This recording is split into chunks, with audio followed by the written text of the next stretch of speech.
Hello, this is Bhumika. Welcome back to my channel.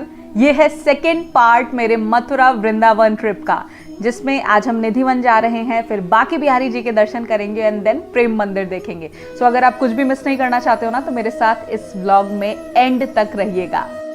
ये हम यमुना घाट पर आ चुके हैं और क्योंकि निधिवन यहाँ से कुछ आधा किलोमीटर की डिस्टेंस पर है और धूप बहुत हो रही है, मेरे पापा को पैदल नहीं चलना है, सो हमने ई रिक्शा कर लिया है। और यहाँ पर बंदरों का कुछ अलग ही प्रकार का आतंक है, सो आपको अपना चश्मा बहुत ज़्यादा प्रोटेक्ट करके रखना पड़ता है। इसीलिए अगर आप यहाँ पर आएँ और आप अगर चश्मा वगैरह लगाए हुए हैं तो इस रास्ते के लिए तो आप अपना चश्मा उतार कर सेफ़र प्लेस पे रख लेंगे तो ही ज़्यादा बेटर होगा, बिकॉज़ कब बंदर आपका चश्मा उतार कर ले जाएंगे आपको भी आइडिया नहीं लगेगा। और ई रिक्शा यहाँ से मेन गेट तक के लिए 10 रुपये पर सवारी लेता है, तो आप चाहे तो उसे कर सकते हैं।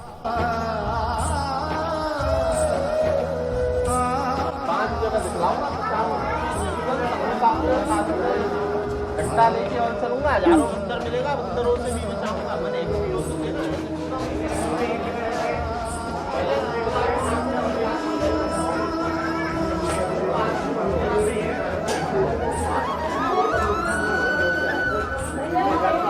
आ जाओ।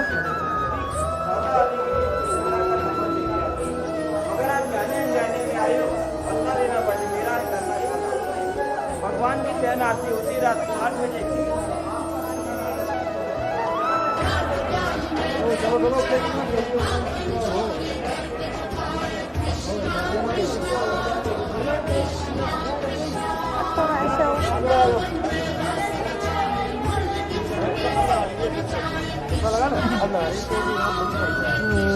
बाहर निकलेंगे तो समय वृंदावन कहीं रात्रि में गोपियां बनती हैं, तो उसी दौरान उनकी छोटी गाड़ी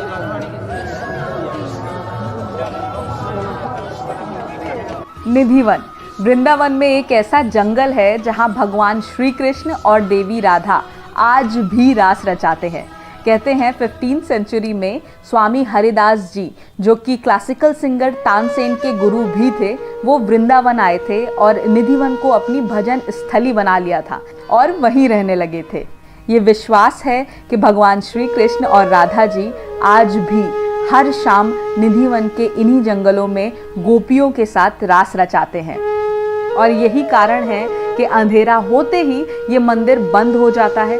यहाँ कोई भी रुक नहीं सकता, सभी जानवर तक खुद ब खुद वहाँ से चले जाते हैं। और ये जो उलझे से पेड़ आपको दिख रहे हैं, यही गोपियाँ कहीं जाती हैं, जो रोज शाम को भगवान कृष्ण और राधा जी के साथ रास रचाती हैं। स्वामी हरिदास जी ने इस रासलीला का वर्णन अपनी काव्य रचना केलीमल में बहुत ही खूबसूरती से किया है, जो कि उन्होंने खुद अपनी आंखों से देखा था। इस जगह को भगवान श्री कृष्ण और राधा जी का विश्राम घर भी माना जाता है।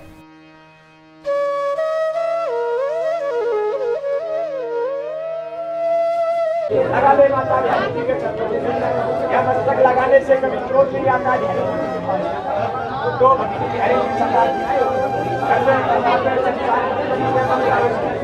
इसी निधिवन में ये कुंड है, जिसे विशाखा कुंड के नाम से जाना जाता है, जो भगवान श्री कृष्ण ने अपनी बांसुरी से बनाया था राधा जी की सखी विशाखा जी की प्यास बुझाने के लिए। और यही वो जगह है जहाँ पर स्वामी हरिदास जी को श्री बांके बिहारी जी की एक खूबसूरत सी मूर्ति मिली थी, जिसे उन्होंने एक मंदिर में स्थापित कर दिया था और उस मंदिर को रंग महल के नाम से जाना जाता है। ये मंदिर भी यहीं निधिवन में है।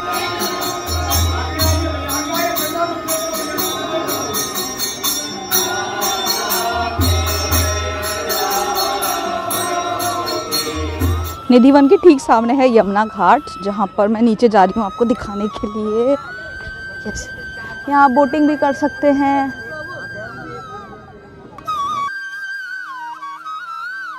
और अब हम यहाँ से निकल रहे हैं श्री बांके बिहारी जी के दर्शन के लिए।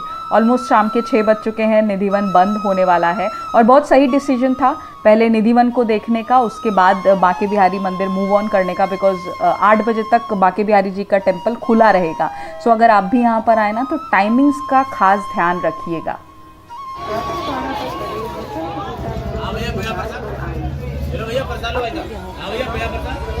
ये हम जा रहे हैं बाके बिहारी जी के टेम्पल।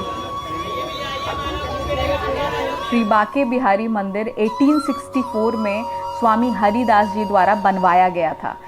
मेजरली बाके बिहारी जी को निधि वन में पूजा जाता है और बाके बिहारी मंदिर में जो मूर्ति आप देख रहे हैं वो स्वामी हरिदास जी को श्री राधा कृष्ण जी ने खुद दर्शन देकर उनके आग्रह पर उन्हें प्रदान की थी, जिसके दर्शन करने अभी हम जा रहे हैं।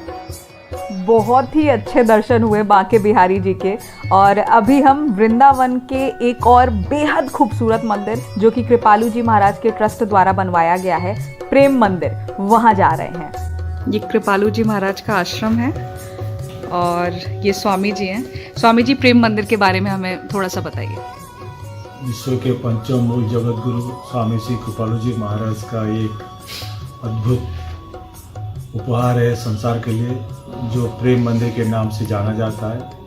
ये सन 2012-15 फरवरी को जनसाधारण के लिए समर्पित किया गया था। इसमें एक विशेषता है कि 1000 साल से जो कलाकृति जो धीरे धीरे नष्ट हो रहा था, उसको इकट्ठा करके आध्यात्मिक बेस में पूरा भगवत आध्यात्मिक के ऊपर आधारित सारा कला इसमें एकत्रित किया गया। और इसका नाम प्रेम मंदिर इसलिए रखा गया कि सारा संसार प्रेम के अंदर में है और एक विशेष संदेश है, प्रेम के आगे कोई शब्द है ही नहीं। सही बात। प्रेमाधीन ब्रह्म श्याम वेद में बताया, याते नाम प्रेम मंदिर धराया। जो ब्रह्म है, श्याम सुंदर है, वो प्रेम का अधीन है, इसीलिए इस मंदिर का नाम प्रेम मंदिर रखा गया। जो भी यहाँ पे आगंतुक आए उसको एक प्रेम का संदेश जाए, क्योंकि प्रेम से सारा संसार ही टिका है। तो ये एक विशेष नाम है और उसका कोई व्याख्या नहीं। प्रेम स्वरूप मंदिर वचन शास्त्र कह रहा है, प्रेम का कोई वचन नहीं है। बिल्कुल बिल्कुल। इसलिए हमको इसका व्याख्या नहीं कर पाएंगे। जो इसके दर्शन करेगा वो अपने अंदर में वो प्रेम को जागरण कर पाएगा। ये कृपालू जी महाराज जी का एक संदेश है कि ईश्वर से प्रेम करने वाला आदमी प्रेम मंदिर से एक प्रेम का संदेश लेके जाएगा। ये मंदिर इतना खूबसूरत है कि यहाँ पर घूमते घूमते सारी झांकियाँ देखते देखते 1.5 से 2 घंटे कब निकल जाएंगे आपको पता ही नहीं चलेगा। देन यहाँ पर शाम को 7, 7:30 बजे से म्यूजिकल फाउंटेन शुरू होता है, उसको देखना बिल्कुल मिस नहीं करिएगा। टाइमिंग्स विंटर में कुछ और होती हैं, बिकॉज शाम थोड़ा जल्दी हो जाती है और गर्मी में थोड़ा डिले हो जाती हैं वो सारी चीज़ें। तो आप अकॉर्डिंगली वहाँ पर जिस भी सीज़न में जाएं पता करके म्यूजिकल फाउंटेन ज़रूर एंजॉय करिएगा। हम जब गए थे तो 7 बजे शार्प स्टार्ट हो गया था।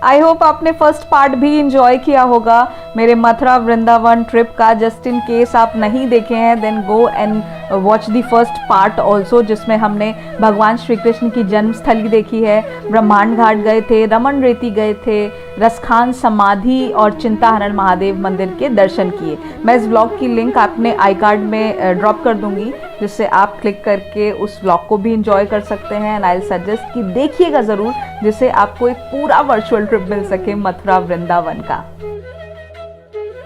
और यहाँ पर मेरा ये व्लॉग खत्म होता है, लेकिन हमारी ट्रिप अभी बाकी है। यस, और अब हम नेक्स्ट निकलेंगे बरसाना और गोवर्धन के लिए। सो अगर आप चाहते हैं कि बरसाने का व्लॉग भी आप टाइमली देख सकें एंड श्री राधा रानी के दर्शन हो पाए आपको, then do subscribe my channel. Enjoy your day and thanks for watching.